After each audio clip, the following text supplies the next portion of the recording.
So he goes up on his roof to cool off, because that's what people did. He went up to his roof to just hang out. I don't know what you guys do, but sometimes I wish I had a house I could climb on the roof and just hang out, because that looked pretty cool. Up on the roof. And he looked out, and there he saw a house. And then that house was a pool. And there was this woman bathing in it. Did some thinking of, I had to ask myself, why was she bathing then? There are several reasons. It says that it was at her time, she was purifying herself from her uncleanness. Anybody have any idea what that means? Besides Tina? Her period of uncleanness, her menstrual cycle. She had just gone through her period. Yes, we can preach about these things. We can say these things from the pulpit. Or at least I do. I don't know if I'm allowed, but I'm going to anyway. Because it's important. And in the period of in her time of the month, she is not allowed to be near her husband for a week after she's done.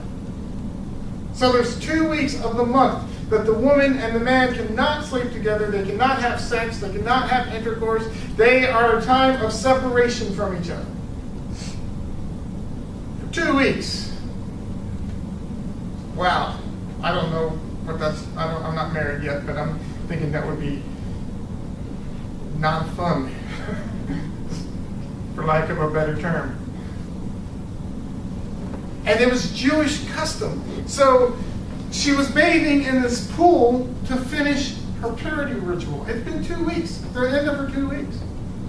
This pool wasn't just any kind of pool. When I first heard this story, growing up, I heard it that she was taking a bath on her rooftop, because that's kind of what they did. That's what I heard, right?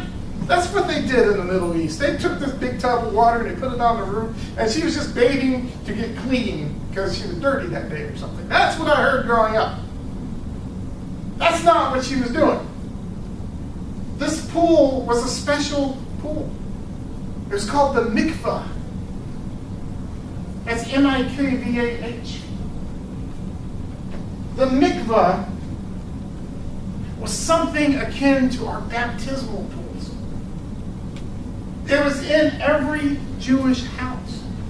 It was a special pool that was built. Their houses were built around this mikvah, because it was a place where things were purified, were made holy and made righteous.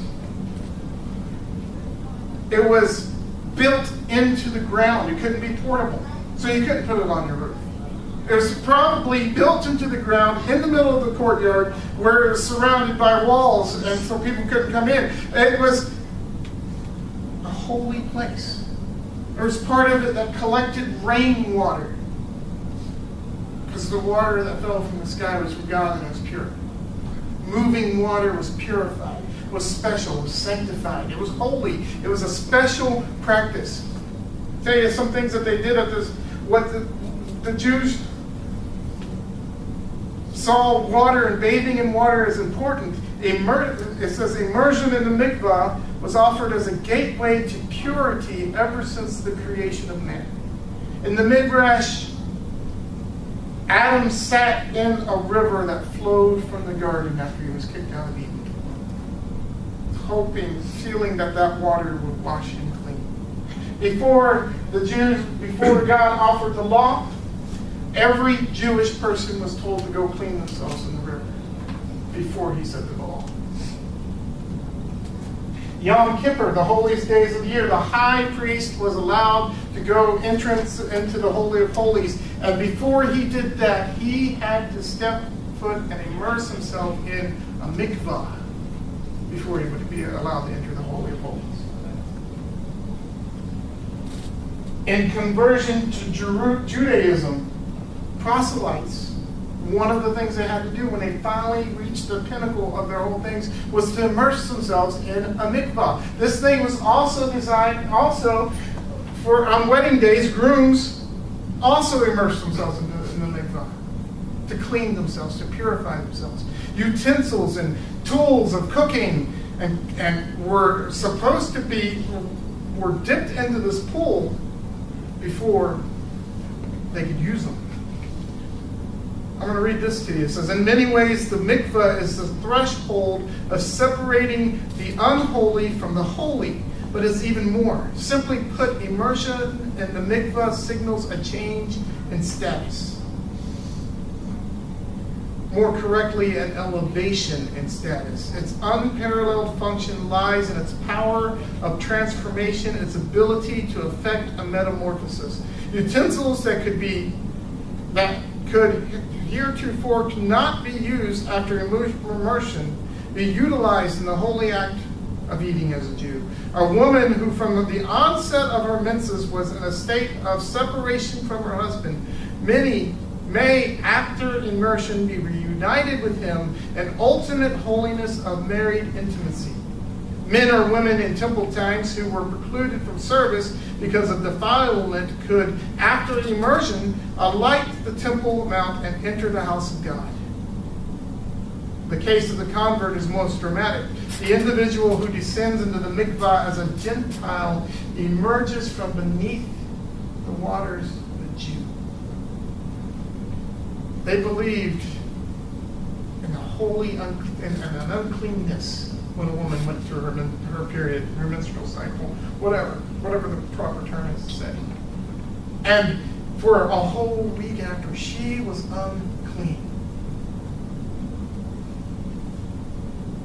So this moment that David saw her was not just a bath. It was a holy and a spiritual moment that David spied on. And he should have known. Being a good Jewish boy, he should have known what was going on. Having 3 wives already, he should have known what this moment was all about. And he should have been a good gentleman and say, I'm not supposed to be watching this. But he stopped. And he lingered. And he watched. Wow. It's even more, he watched her and he lusted after her in a holy moment. Mistake number 2.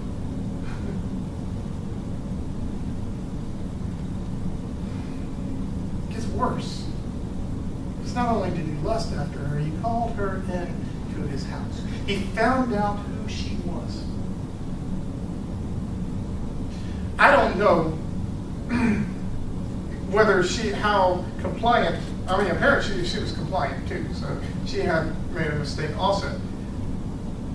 It takes 2 to tango kind of situation, but she was called into the king's office. She was called into the king's house. So, of course, she's going to do what the king says. He's the freaking king.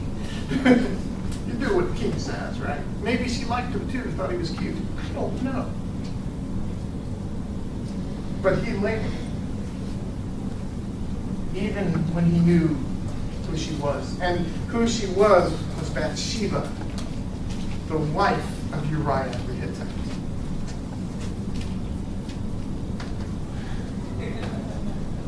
Uriah the Hittite is another character I want to talk about, tell you about.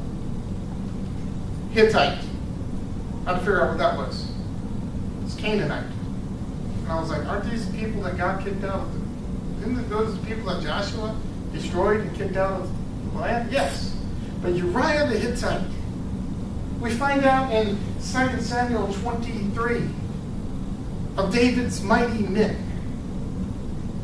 Mighty men. These are guys who followed David from the beginning of time. At the beginning of David's fight with Saul, his mighty men were with him. His mighty men were his warriors that stuck beside him and stayed with him through thick and thin. They were in the back of the cave when when David was hiding back there and Saul came in.